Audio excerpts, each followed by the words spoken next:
by the time I got there, the ER doctor, they had already done a scan on him, and he pulled me aside and he said, Amy, your husband has a mass in his brain and we're transferring him to a bigger hospital. And I was like, wait, what?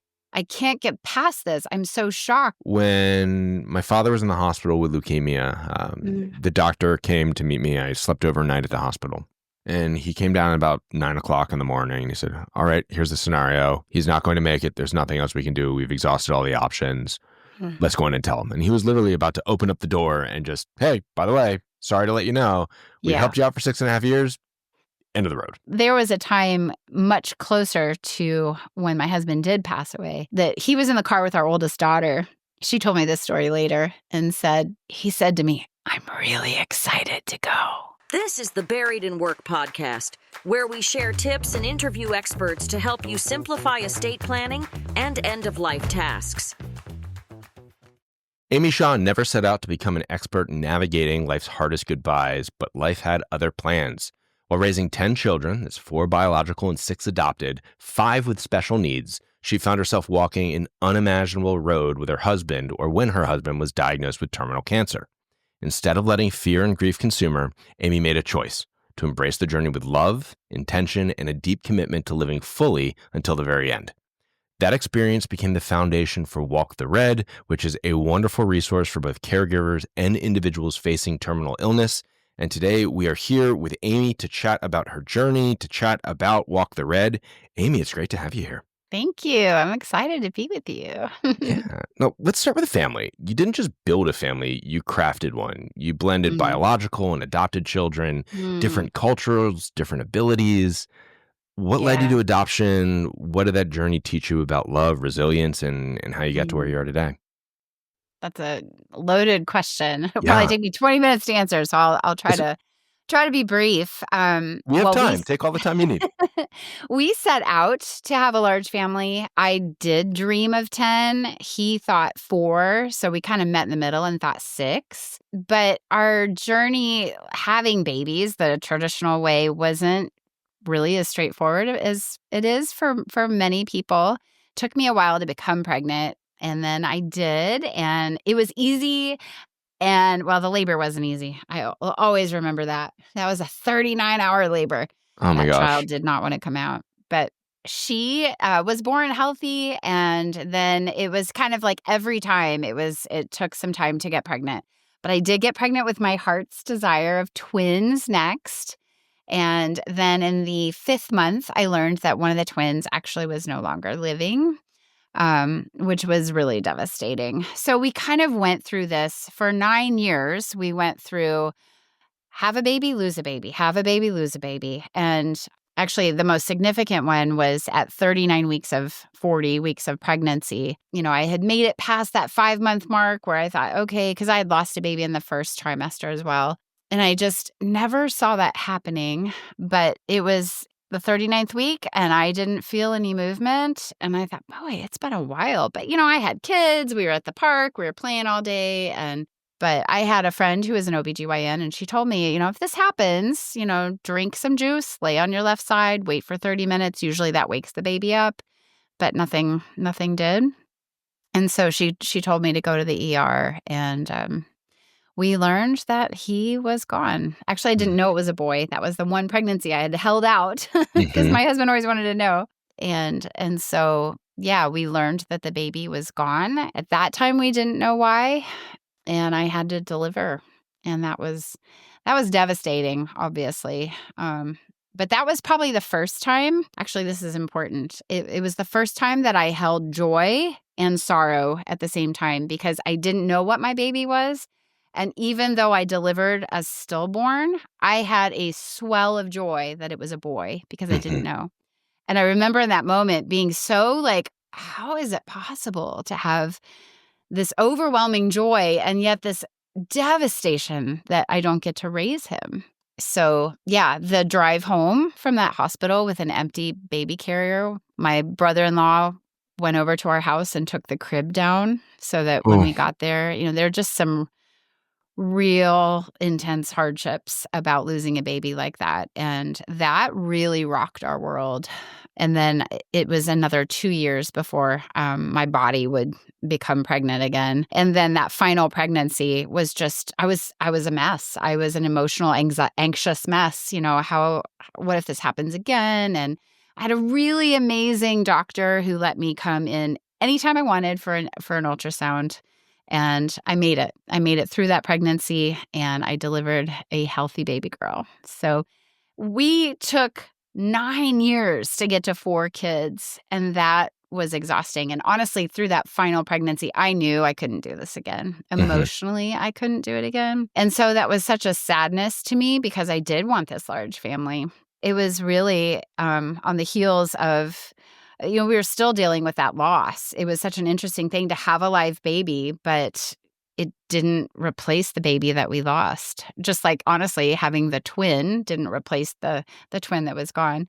So the grief, lived with me. I mean, it's still here. You kind of grow around your grief. You've probably heard that. But my husband actually was listening to a podcast, and we just have hearts for for other people.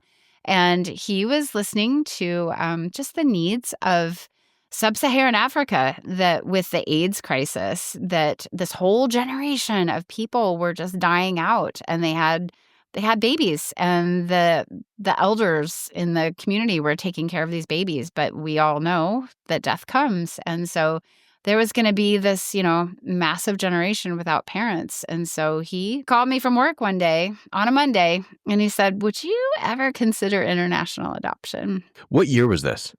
That would have been 2010, because our daughter was born, our final daughter was born in 2009. So this was 2010, and we didn't waste any time. We're kind of like, when we, get like really feel called to do something, we act right away. That was just kind of part of how we operated. So yeah, we brought him home in 2011. That's a quick process.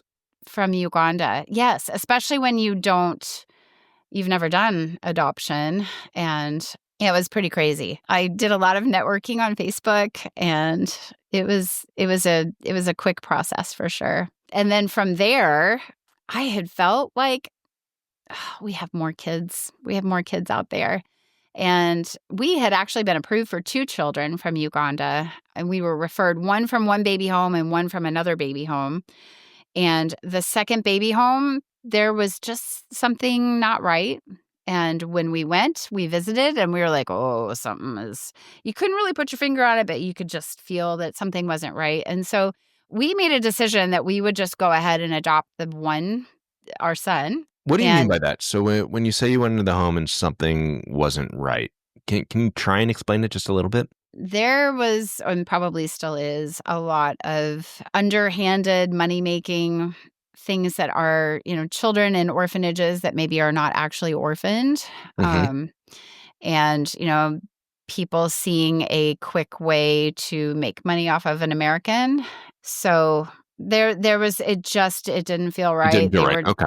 They were dragging their feet. And, if you do some research on, the Ethiopian adoptions, I mean, that whole, adoption program shut down because of that. So we were wise to go ahead and adopt our son and bring him home and not wait. That was kind of the thought, is like, why would we make him wait on having a family, wait in an orphanage? And so we'll just come back, is really what we thought. Well, that orphanage did get into trouble.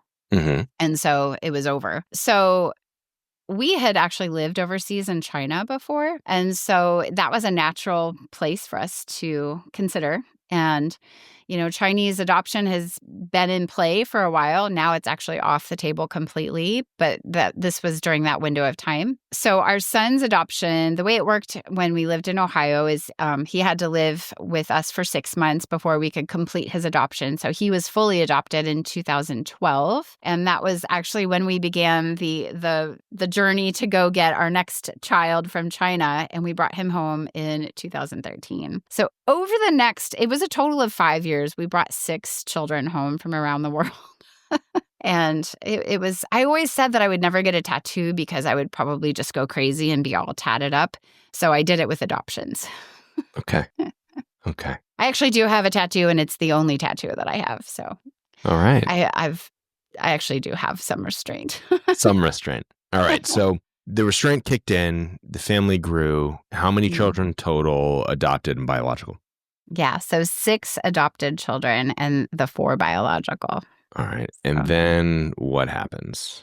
well, I think, the unique picture of our family is that it's not only large and we had to buy a 12-passenger van, but, we've got wheelchairs involved. We've got hearing aids. We've got sign language because we have a nonverbal daughter. We've got autism. We've got a lot going on. We've got something called arthrogryposis in 2 of our children, which it was new to me. I certainly didn't know what that was. I really did think, oh, well, we'll just get him home and we'll get him a surgery and he'll be normal.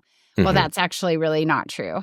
Joints are contracted, missing muscles, and they're phenomenal humans. And we actually had our first son with that. And then when I saw this little girl on a video in her orphanage, I was like, that little girl is sparkly. And really, I was going to just advocate for her adoption. That happened twice where I was advocating for children. And I was like, hey, what if we bring him home? And so my husband he was awesome. He was game for that kind of thing. And he said, actually, one of our children, I had such a heart for her. And I would wake up in the middle of the night and weep over her, just cry and cry and cry that she didn't have a family. And I remember he said that he would pray about that. And he gave it 2 weeks and he was shaving. He had come home from work and he was shaving. And he told me, I want to let you know that I've been praying about this and I don't really sense one way or another. And I was so crestfallen. He said, but I know that you do. And I always want to err on the side of giving. So let's bring her home. And I was like, oh, I didn't think that's where this conversation was going. So that was a little peek at the heart of my husband. It sounds like a very generous, warm, and caring person. Absolutely. Super the two creative. of you have a sizable family, 12 people. Yes. Not all the ailments and conditions, were probably known from the get-go. Absolutely. And if he's out at work, you have your own life as well. The family has family things going on. It sounds like you stepped up the role as the primary caregiver. Not to say that your husband wasn't involved, but it sounds like it took up a lot of your time. Was that all consuming? Oh, yeah, absolutely. Yeah. And we had a photography business for a while. And then I'm an artist on the side. And I did a lot of art to fundraise to bring these kids home because we certainly didn't have the money. We fundraised for that. But yeah, after they were home, and I remember my husband saying, Amy, this is an adoption. These, fundraising isn't the adoption. Adoption is the work afterwards. And boy, if he wasn't saying the truth. They all needed therapies. We were a good hour away from different therapies, and it was driving. I just felt like I drove myself silly. And then, they all had IEPs, individual education plans that, need reviews and, advocacy for. So I became a strong health advocate for different, treatments and different interventions and stuff. And I would never say an expert in medical things, but like I know what I know about these specific little boxes of medical diagnoses and that kind of thing. So I'm always very interested in medical stuff, but not enough to don't come to me with an actual question. I don't have a medical degree. you learn as you go along, and you do. That's with estate planning, it's with end of life tasks, it's with caregiving. You might not be an expert the first time you go through it, but you leverage the resources and the help from what you can find and those around you and professionals that have assisted others. And then at the end of the position, the end of the journey, you're in a pretty good spot to help other people. So that's normal. Yeah. And networking with other, adoptive families was really key. How long was it after you adopted your last child until your husband's diagnosis? And let's hop over there for a little bit. Yeah, we brought home our last 2 girls together. We finally got efficient. We did 2 in one trip. That was November of 2016. My husband's father had just passed away. That was a devastating loss. We had 1 year. And then March of 2018, he woke up, didn't feel well, went to work anyway, came home because he didn't feel good. That was the first time in our entire marriage that he had taken a sick day. So I was like, wow, hi, what are you doing at 9:30 in the morning coming home? But he went and took a nap, and I had 3 preschoolers, and the bus came at 12:30. So I thought, well, I'll wait till they get on the bus, put them on the bus, went and checked on him. And he woke up and he really wanted to tell me something very, very important to him. And he was trying so hard to tell me. And the words were just, they weren't coming out. They didn't make sense. And he would grab his head and he was really hurting. And he tried multiple times. And I was just like, what are you doing? Like, it was so weird. And I would like walk out of the room thinking maybe if I just gave him some space, would come back in and he would do it again. And at one point he stood up and he put his hands on my shoulders and he called me our daughter's name. He said, Annalie, I need you to listen to me. I was like, Annalie? So he's recognizing something is happening and he's having trouble communicating it. Really feeling panicked, I think. And then the pain in his head, he just kept bending over and holding his head. And I was like, look, I had already said, if you don't knock it off, I'm going to call the squad. And he couldn't knock it off. And so I called them and I went downstairs and I'm pacing until they get there. And I come back up and he had changed his clothes and he was sitting on the end of the bed and he was ready for them. And they came in and asked him his name and he told them his name and all this stuff. And I thought, what happened? I thought maybe he was having a mental breakdown, honestly. There was a lot of stress going on. So it really would have made sense. But then they put the blood pressure cuff on him. And, you know, he was kind of, I mean, he was a biology degree. Like he knew all this kind of stuff. And so, but he was overly fascinated by that blood pressure cuff. He was like, how does that work? Wow. And I was it's not like, the first time he's had his blood pressure taken in his life. Right. I was just like, what? And then they would explain it to him and he would ask again, like immediately. And I was like, this is so weird. Like I was starting to get really nervous. And they ruled out a stroke, but they took him in. And I was like, can I come? And they're like, no, you have to follow in your own car. Okay. And by the time you've got the 12-person van behind traveling. Yeah. Well, and all the kids were in school. So I went by myself, and by the time I got there, the ER doctor, they had already done a scan on him, and he pulled me aside, and he said, Amy, your husband has a mass in his brain, and we're transferring him to a bigger hospital. And I was like, wait, what? What? The walls just close in on you at that point. I just, what? I mean, that was just so, he was 43 years old. He got up every morning to exercise. I mean, he liked his cookies, but he ate really healthy. It was just so out of the blue. Like, yeah. So I think they transferred him before, or no, maybe he was still there and we called the kids out of school. I actually had a daughter who was leaving that day for Argentina and she was 3 hours away and I had to call her and say, hey, look, they just took dad in an ambulance. I'm sure everything's fine, but I just wanted you to know before you get on that plane. She's like, I don't know what I should do. And so she ended up not going to Argentina. And then he had an emergency brain surgery. And there was, we were just pleading with the surgeon, like, give us some hope, and he's like, well, there's maybe a 3% chance that it's like an abscess. But when I get in there, I'll know. During that surgery, waiting on your loved one in a surgery is so hard. And I kept thinking he's going to come out in like 10 minutes and say, oh, it was an abscess. Everything's fine. Life is going to go back to normal. But it went on and it went on. And about 3 hours later, the surgeon came out and he had only said grade 3. And he had never talked about maybe it was benign. He had never even given that as an option. But he came out and he was like, it was grade 4. And I was like, what is grade 4? What does that mean? Yeah. What? He's like, well, it was liquid. So that tells me it's grade 4. We have to wait for the pathology. But it's terminal brain cancer.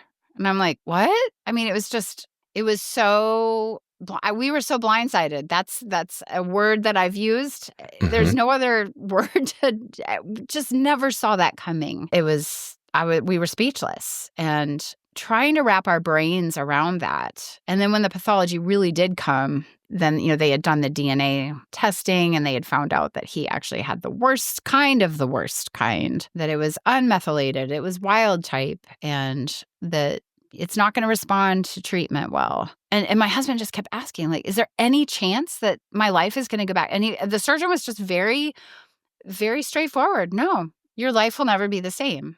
After the surgery, it sounds like he was communicative. Did he understand? Did he have all of his mental facilities and capabilities at that point in time? Or was At it that back to point, he that you really asked that did. question? Yeah.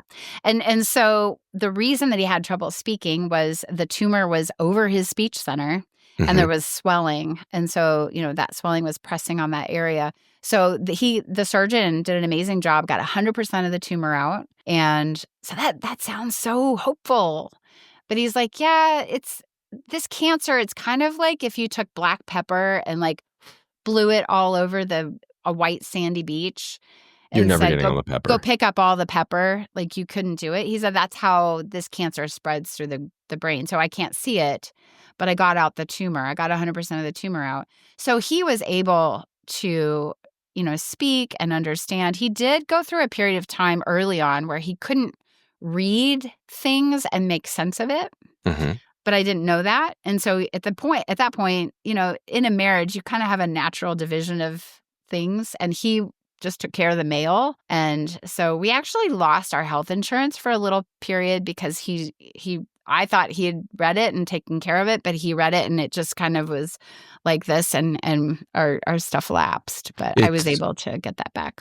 it's interesting you say that. So 2 side notes. When my father was in the hospital with leukemia, Mm. the doctor came to meet me. I slept overnight at the hospital. And he came down about 9 o'clock in the morning and he said, "All right, here's the scenario. He's not going to make it. There's nothing else we can do. We've exhausted all the options.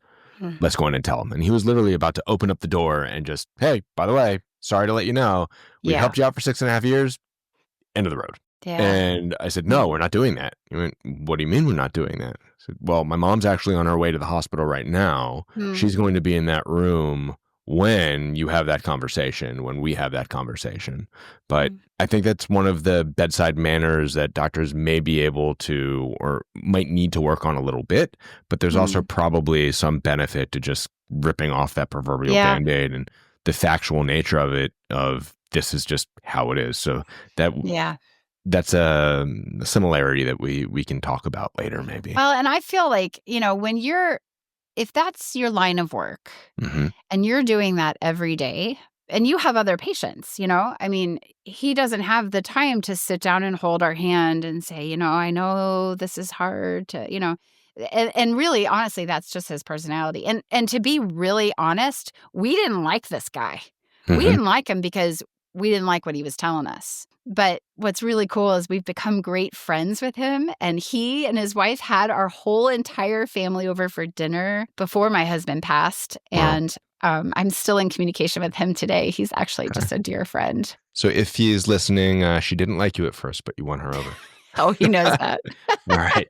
Now, the second parallel that I wanted to draw with him opening up the health insurance and you Mm. thinking that he did it, it's actually something that we stress often at Buried in Work. There was one individual, very similar situation. He was ill. The wife thought that he was paying all the bills. Mm. And one of our checklists says, make sure that you understand what your most important bills are, prioritize them, understand the due dates. It doesn't matter Mm. if your Netflix bill doesn't get paid, but it's really important if health insurance gets paid, your mortgage gets Correct. paid, your life Right. insurance gets paid. Mm. And their policy was 2 days away from final lapse on the life insurance policy. Oh my So gosh. she called up, she got an extension, overnighted the check, and he passed away a week or two later. She would have lost $403,000 Wow. because they assumed that everything was okay. Yeah. So it's important that, we have these conversations like we're having now, that Yeah. we organize our information, because you don't want to have people in situations where, quite frankly, they're figuring things out in really stressful Yeah. times. Absolutely. Yeah. And that's such an awesome thing that you're doing to give people those tools and those heads up. Like, even though I have children with brain differences and intelligence differences, and my husband had brain cancer and brain surgery, Mhm. it never occurred to me that he would read something because, conversation wise, he was fine. But yeah, that's a great tool you have. Yeah. So Mm. let's switch back though. I don't want to talk too much about Buried in Work. I want to focus on your experience. So you had the diagnosis, it's terminal. You have your husband. What was his name, by the way? Instead of Brian. Brian. Right? Instead Brian. of Yeah, him, it's Amy and Brian. Right? it Brian is. is dealing with the prognosis, it's terminal. You have 10 children that you're now caring for. There's a card that I have in my closet. I like to buy funny cards when I see them, and it would have been perfect for you. It said something to the extent of you're doing a great job raising your children and husband. Yeah. Right? So, I was not raising him. He was raising me.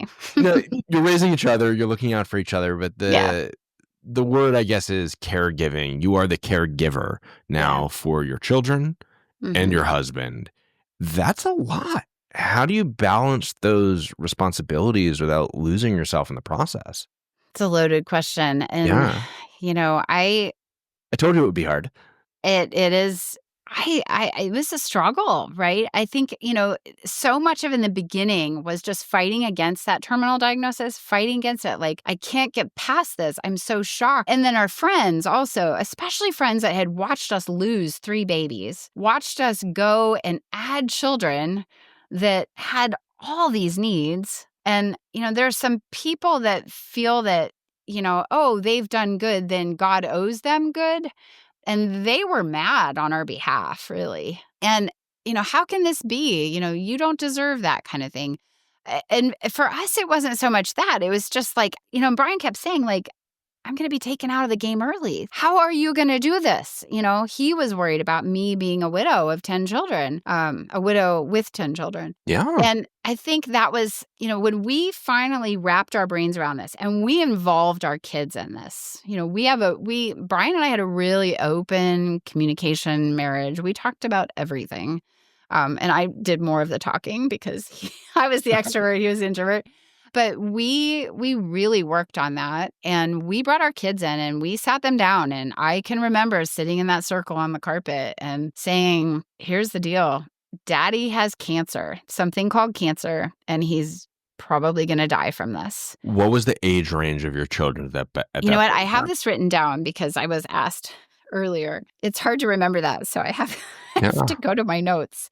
They were 18, 16, 15, 12, 9, 8, 7, 5, 5, and 3. Oh, my goodness. So you have a full gamut and Yes. range of understanding, emotions, of finality to, that's okay, he'll go away and come back later. And will we get a new daddy? Like, no, we will not. In fact, I told them, you get me. They were, a senior in high school all the way down to 3. So, And they probably also had a different range of understanding of what was going on, because that diagnosis came after Daddy had a surgery, after Brian had the ambulance come to the house. So there was probably a range. What transpired after that? Were the kids open with Brian? Were you open with Brian? Did you talk about death? Did you lean into it? Did you run away from it? Was it different for each child? well, so we had he had to go and do radiation. And so we chose to do all of our treatment at the Cleveland Clinic, which was about a 2.5-hour drive. And he had 6 weeks of radiation. So he had to be away from the family that long. And he also did chemotherapy. So, like they all were aware of that. They experienced him being gone. And interestingly, that time of year, my daughters had a lot of daddy-daughter dances. And so he would come home and, he's got this big, shaved side, and took them to those dances. So there was nothing secret. The kids all knew. Our whole community knew. We did a lot. And then COVID came down too. So, because this was 2018, I guess, COVID, the shutdown still came another, really 2 years later. Well, the other interesting thing is with glioblastoma, it is such a terminal thing that disability is granted immediately. Mm-hmm. So he never went back to work again. So he was home all the time. And he really did well in spite of having this unmethylated, tumor that wasn't going to respond. He did great. And I think, they kept telling us, encouragement, like he's under 50, he's super healthy, he has no other, comorbidity issues. He exercises, and he's an outlier. So, really giving us a lot of hope. The first hospital really did tell us, like, yeah, you have 6 to 12 months. That was the shocker. You have 3 to 4 months if you choose nothing, maybe 6, maybe 12 if you do treatment. So, I remember walking out of that, holding his hand and just telling him, we're going to make it the best year of our lives. Let's go do this. So we talked about death a lot. And we talked about, our belief system and, I don't know, is that a good time to get into that? Just sitting around the dinner table and talking about, what does it mean to die? And we really carry this belief that we are actually spiritual beings that are having a natural experience in the body. And our time on earth is going to be done when the body's done. But our time as a human continues on past death. And so I think that perspective alone shifted how we did this. And there was a conversation I had with just the kids where I told them, listen, Dad is going to die from this. And obviously, we were praying like crazy, and we had people all around the world praying for his healing. But at the end of the day, all of us are going to die. And it absolutely looks like Dad is going to die of this cancer. Now, we could all get hit by a bus tomorrow. So all that said, Dad is going to die. We had talked already about death being a doorway. And this was, I know it was during the shutdown because people were loving on our family, bringing us meals during this time. And we hadn't left the house. And so when a car would pull in, the kids would go berserk and they would just run to the windows to see who it was. And they would run through the door to see who was out there. And I said, now, which one of you has said, oh, I can't go through the door. I can't go through the door. I'm scared of going through the door. Not one of you. You all run through the door because you can't wait to see who's on the other side. I said, that's what death is. Death is just a door between the inside and the outside. And there's more coming. There's more coming. And actually, the more is way better than anything we've ever known. And so I think that was already in our family culture. We've already talked about that. So when I had this conversation with the kids, sitting them down and saying, listen, Dad is going to die. We know that. We have a holy privilege to help him do this well. And somewhere along the line, I got this mental image of a red carpet rolled out in front of the door of eternity. And I said, we're going to cheer Daddy down that red carpet. And the hardest thing for him is going to be worrying about how we're going to do. How are we going to be without him? So the best thing we can do is help him know that we're going to be okay and that we're going to make it. And we had already collected tons of stories of how God had been faithful to our family. He had brought this big rock in from the field, and he had me take Sharpies and write all over it, just different keywords that would remind us of stories where God came through. And so we knew, even though we didn't know how it was going to happen, we had the faith to be able to say, no, we're going to be okay. And we would actively dream with him and say, what are you excited about? Who do you want to see in heaven? And there was a time much closer to when my husband did pass away that he was in the car with our oldest daughter. She told me this story later and he said to me, I'm really excited to go. Wow. I'm so excited.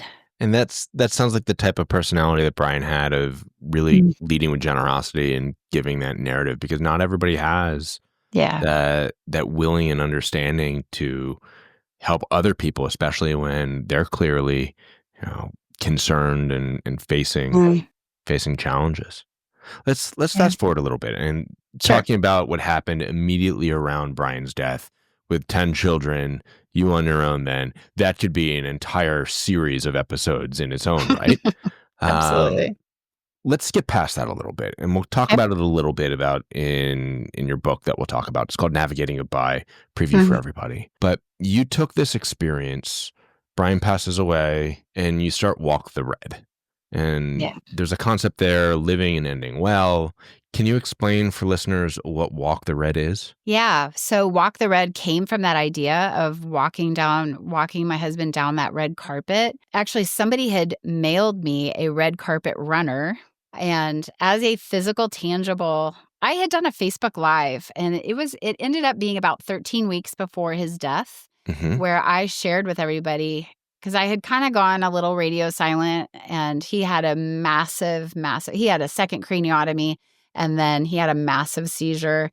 And I had just not said anything. And so I came on, did a Facebook Live, and in that I talked about that we're just going to cheer him on down the red carpet. And so she mailed me this red carpet, and I have held on to that. So that's where Walk the Red comes from, walking down the red carpet. Well, the website is just that, walkthered.com. It's coaching. It's one-on-one coaching. It's me being the person that I needed for people who are in that spot. That is such an odd space. When you get a diagnosis like that, you are overwhelmed, just like I was, and you don't know what to do. And like, I remember thinking, like, who do I talk to? Who do I ask? Like, what do I do? You know, the doctors know their piece, but like, as a whole person, there's so much to consider. So I've created a playbook, essentially. Ideally, you know, the best way for me to help people is to do one-on-one coaching. I also have created a 12-module program that people can go through. And then I've recently written my book. Can we talk about that? Yeah, sure. Absolutely. Let's talk about Navigating Goodbye, the book. Yes. The book is a shortened summation of some things that I would share in that coaching journey, you know, really giving some practical, like, here's some things to do. And, you know, there's stuff that I didn't know, stuff that I did wrong. A year and a half later, my son comes to me, he goes, "Mom, my closet's dripping." I'm like, "What?" And so I didn't know that I was supposed to change the furnace filters in my house. And so I had not changed them. And things had backed up, and now the pipes, and they were leaking and dripping into his closet. And it cost me thousands of dollars to fix. So just things like that, you know, my husband did a great job of, you know, we went to the BMV and we switched all the titles into my name, and we did all that kind of stuff as much as we could.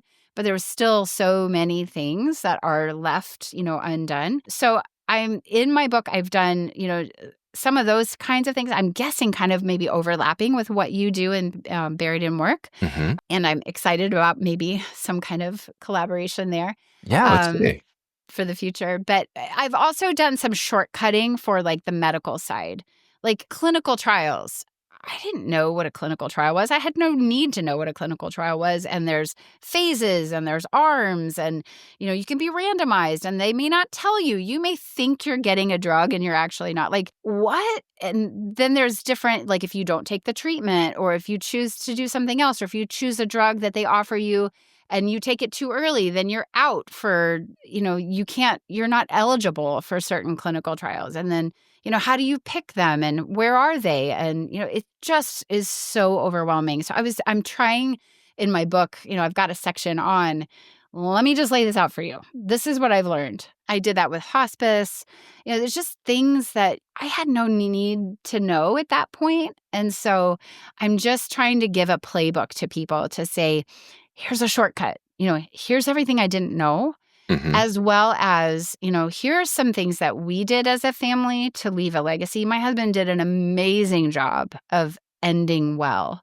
I had a friend tell us later, he's like, Brian taught me to die well. I thought that was just a real compliment. That's such a neat way to describe it. I love that. And so, you know, I've got a lot in there about leaving a legacy, some of the things that we chose to do.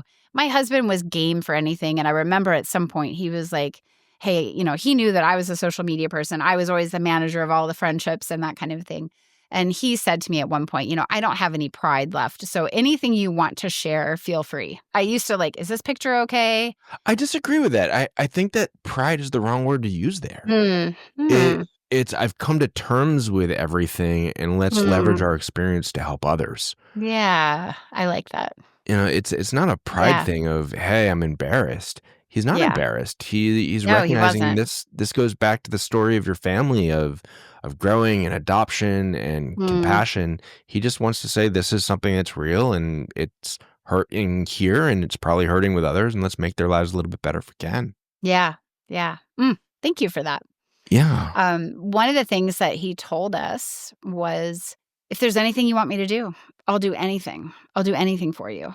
And so my daughter had this dream that she had not shared, and she had that in her heart. And she said, okay, I'm going to say this.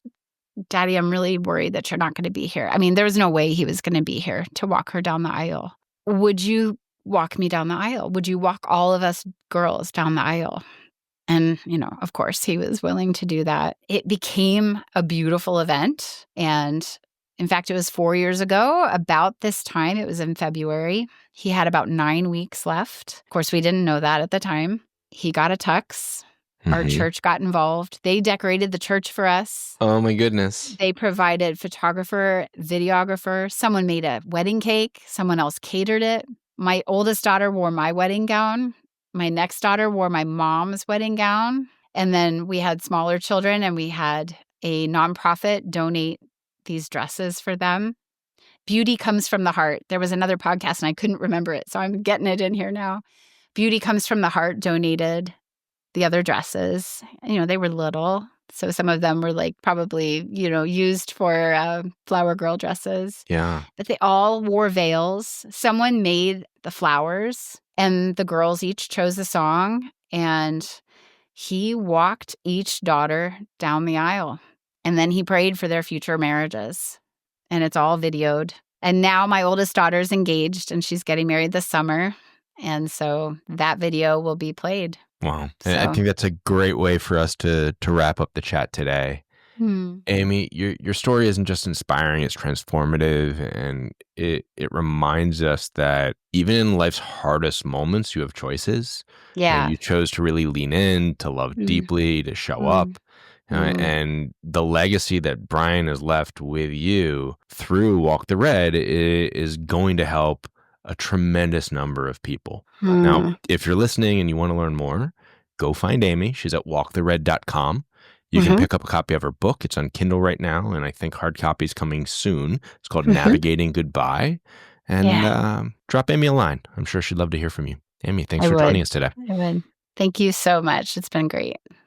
Thanks for listening to another episode of the Buried in Work podcast. Remember, you can save 10% on our estate preparation package and games with code podcast10 at buriedinwork.com.